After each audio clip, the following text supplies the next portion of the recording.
वर्तमान बड़ खबर उलटी पड़ा छात्र छात्री को नहीं जाउथुवा ऑटो 6 जन को गुरुतर अवस्था खैरा मेडिकल रे भर्ती करा जायछि।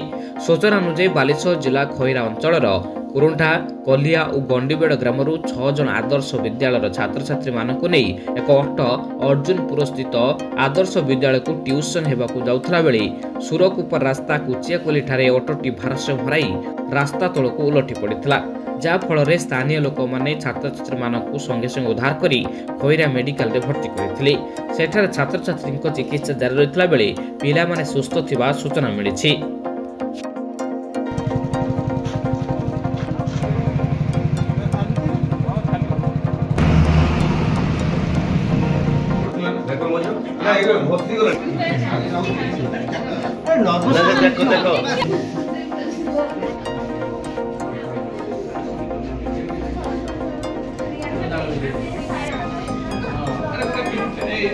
खाता